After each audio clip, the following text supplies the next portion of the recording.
కృష్ణేశ్వరరావు గారు ఘోస్ట్ రైటర్గా ఎన్నో సినిమాలకు పనిచేశారు.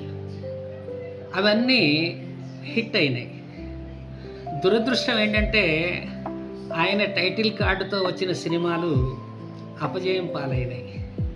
సినిమాలు అపజయం పాలవచ్చు, కానీ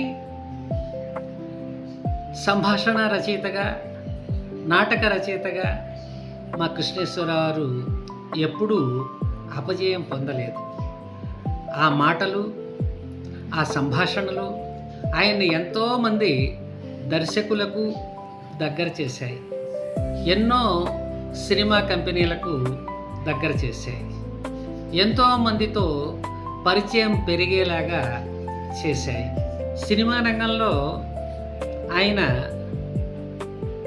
వంశీ గారితో అవును వాళ్ళిద్దరూ ఇష్టపడ్డారు, కొంచెం టచ్లో ఉంటే చెబుతాను, ఇలాంటి సినిమాలు చేశారు.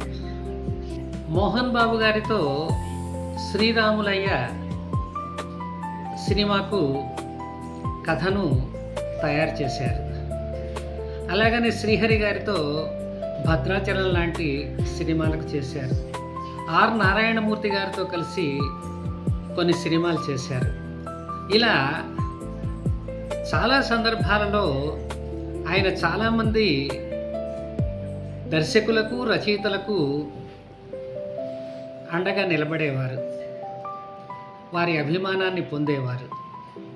ప్రవీణ్ సత్తార్ గారు తీసిన చందమామ కథలు ఆయనకి ఒక గొప్ప పేరు తెచ్చిపెట్టినాయి.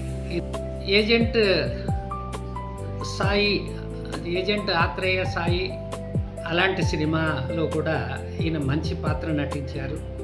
తర్వాత ఇటీవల కాలంలో వచ్చిన విరూపాక్ష ఆయన చివరి సినిమాగా చెప్పవచ్చు. ఇలా ఆయన సినిమా ప్రస్థానం సాగింది. నాటక రంగంలో ఎన్నో ప్రయోగాలకు తెరతీసిన కృష్ణేశ్వరరావు గారు సంపద, పక్కింట్లో పుట్టండి, రోజు చస్తున్న మనిషి, గుర్తు తెలియని శవం ఇలాంటి నాటికలు ఎన్నో ప్రదర్శించారు. ఆయన నాటికలు ఎంత పదునుగా ఉండేవి అంటే అదే సంభాషణల్ని పదే పదే ప్రేక్షకులు వల్లించుకునేలాగా ఉండేవన్నమాట. నక్సలైట్స్ ప్రాబల్యం ఎక్కువగా ఉన్న రోజుల్లో కొద్దిగా అలాంటి కథాంశంతో ఒక నాటకాన్ని ఆయన ప్రదర్శిస్తున్నప్పుడు అతన్ని అరెస్ట్ చేయడానికి పోలీసులు మఫ్టీలో వచ్చారట. వాళ్ళు కూడా ప్రేక్షకుల్లో కూర్చుని ఉన్నారు. కానీ నాటకం అయిపోయేంత వరకు వాళ్ళు ఏమీ ఇబ్బంది పెట్టలేదు. నాటకం పూర్తయ్యాక కృష్ణేశ్వరరావు గారి దగ్గరికి వెళ్ళి మిమ్మల్ని మా డిఎస్పి గారు రమ్మంటున్నారు, రండి అని చెప్పి పిలిచి తీసుకెళ్ళారు. ఆ నాటక కళాకారులతో పాటు మిగిలిన వారందరూ కూడా చాలా భయపడ్డారు. డిఎస్పి గారు ఈ నటుడిని పిలుస్తున్నారంటే ఏం చేస్తారో అని చెప్పి అందరూ భయపడ్డారు. తీసుకెళ్ళారు. రాత్రిపూటనే స్టేషన్లో ఒక బెంచ్ మీద కూర్చోపెట్టి కానిస్టేబుళ్ళు లోపలికి వెళ్ళి డిఎస్పి గారికి చెప్పారు. కొంచెం సేపటి తర్వాత డిఎస్పిఆర్ గారి దగ్గర నుంచి కబురు వచ్చింది ఆయన్ని లోపలికి పంపమని. డిఎస్పిఆర్ గదిలోకి కృష్ణేశ్వరరావు గారు వెళ్ళాక ఆయన పైనుంచి కిందకి చూసి కుర్చీలోంచి లేచి వచ్చి గట్టిగా కౌగిలించుకుని అద్భుతమైన నాటకం అండి, అద్భుతమైన నాటకం మీరు రాశారు, ప్రదర్శించారు అని చెప్పి కౌగిలించుకున్నారంట. అది ఆ నాటకంలో ఉన్నటువంటి గొప్పతనం. పోలీసు ఉన్నతాధికారుల్ని కూడా వాళ్ళకి వ్యతిరేకంగా ఉన్నప్పటికీ కూడా వాళ్ళల్లో ఉన్నటువంటి మానవత్వాన్ని కదిలించేటువంటి శక్తి కృష్ణేశ్వరరావు గారి కలంలో ఉంది అని మనం ఈ సంఘటన ద్వారా గుర్తు చేసుకోవాలి. అది కృష్ణేశ్వరరావు గారి యొక్క గొప్పతనం. ఆయన చనిపోయినప్పుడు పుట్టెడు దుఃఖంతో నేను నా భార్య గుంటూరు చేరుకున్నాం. అప్పటికే వాళ్ళ ఇంటి దగ్గర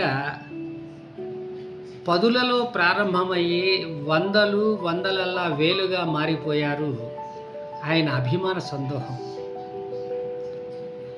వాళ్ళని ఎవరూ ఆహ్వానించలేదు. అందరూ స్వచ్ఛందంగా వచ్చారు. ఎవరి కళ్ళల్లో చూసినా కన్నీళ్లు, పెళ్ళుబుకుతున్న దుఃఖం, గాద్గదికమవుతున్నటువంటి స్వరాలు, వాటితోనే వాళ్ళు మాట్లాడుకుంటున్నారు. వాటితోనే ఆయనకి జోహార్లు పలుకుతున్నారు.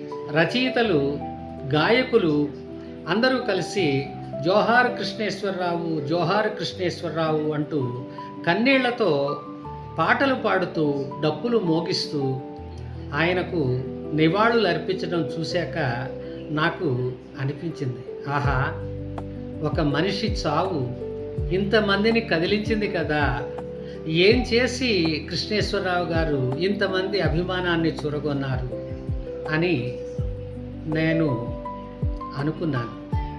ఆయనకు చేతులెత్తి నమస్కారం చేశాను.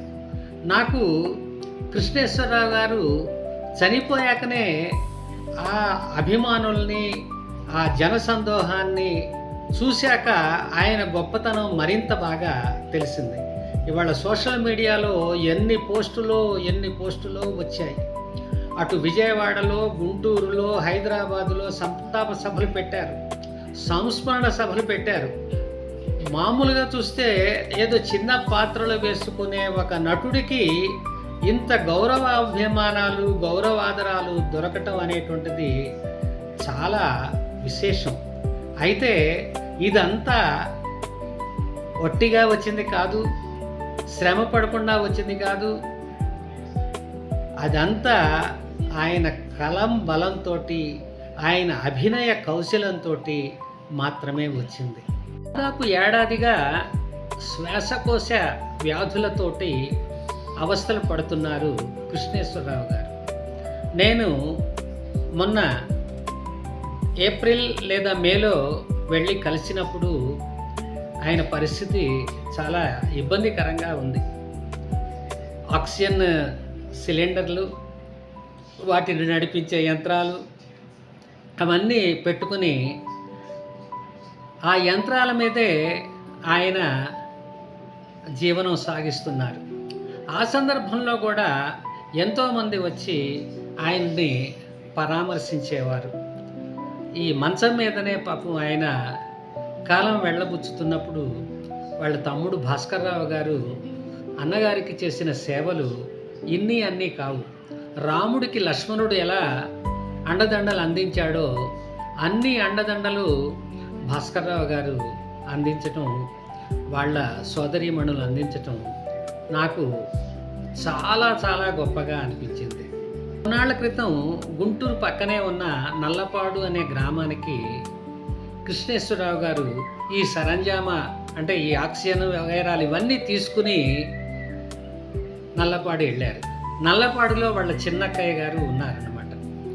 చిన్నక్కయ్య గారి ఇంటికి వెళ్ళి ఇవన్నీ పెట్టుకుని అక్కడ కొన్నాళ్ళు ఏదో గాలి మార్పు కోసం అని చెప్పి వెళ్ళిన మనిషి, అక్కయ్య 2 తెల్ల కాగితాలు ఉంటే ఇస్తావా అని ఆమెను అడిగారట. ఆవిడ కాగితాలు తీసుకొచ్చి తమ్ముడికి ఇచ్చారు. ఇక దాని మీద శ్రీకారం చుట్టి రాసుకోవడం మొదలుపెట్టారు. వాళ్ళ అక్కయ్య గారు ఏమనుకున్నారంటే ఆరోగ్యానికి సంబంధించిన మెడికల్ విషయాలు ఏవో రాసుకుంటున్నారు అని చెప్పి అనుకున్నారు. కానీ ఆయన ఒక 10 రోజుల పాటు అక్కడ ఉండి 10 రోజుల్లో ఒక నాటికని రాశారు. దాని పేరేంటో తెలుసా? సమాప్తం. మీరు నమ్ముతారో నమ్మరో కానీ మరి దేవుడే ఆయన చేత ఆ నాటకాన్ని రాయించారేమో తెలియదు. సమాప్తం నాటిక. అక్క, సమాప్తం ఈ నాటిక పేరు. ఇది ఇప్పుడు మీ ఇంట్లోనే పూర్తయింది, ఎవరన్నా వచ్చి వేస్తారేమో చూడాలి అని చెప్పి చెప్పారు. అలా చెప్పి వచ్చినటువంటి కృష్ణేశ్వరరావు గారు 2-3 వారాల్లోనే మనందరినీ విడిచిపెట్టి వెళ్ళిపోయారు. కృష్ణేశ్వరరావు గారి గురించి ఎంతో చెప్పాలని ఉంది. అలాంటి వాళ్ళు పుట్టడం చాలా అరుదు. కానీ పేదరికంలో పునారిల్లుతూనే మధ్యతరగతి మందహాసం చేస్తూ ఆయన జీవితాన్ని వెళ్ళబుచ్చారు. ఎందరికో ఆదర్శప్రాయుడిగా నిలిచారు. ఆయనలో ఉన్నటువంటి ఇంకొక గుణం ఏంటంటే, ఆయన దగ్గర 100 రూపాయలు ఉన్నాయంటే ఎవడన్నా వచ్చి 50 రూపాయలు అడిగితే ఇచ్చేస్తారు. అట్లాంటి గుణం వలన కూడా ఆయనకి చాలామంది అభిమానులు ఏర్పడ్డారు. కృష్ణేశ్వరరావు గారు, మీరు ఎక్కడ ఉన్నా మా అందరి గుండెల్లో ఎప్పుడూ చిరంజీవిగా స్థిరస్థాయిగా మీరు ఉంటారని చెప్పి నేను నమ్ముతున్నాను. మీ అభిమానుల్లో నేను కూడా ఒకడిని కావటం నాకు గర్వకారణంగా అనిపిస్తోంది. If you like our videos, then please subscribe to CP channel.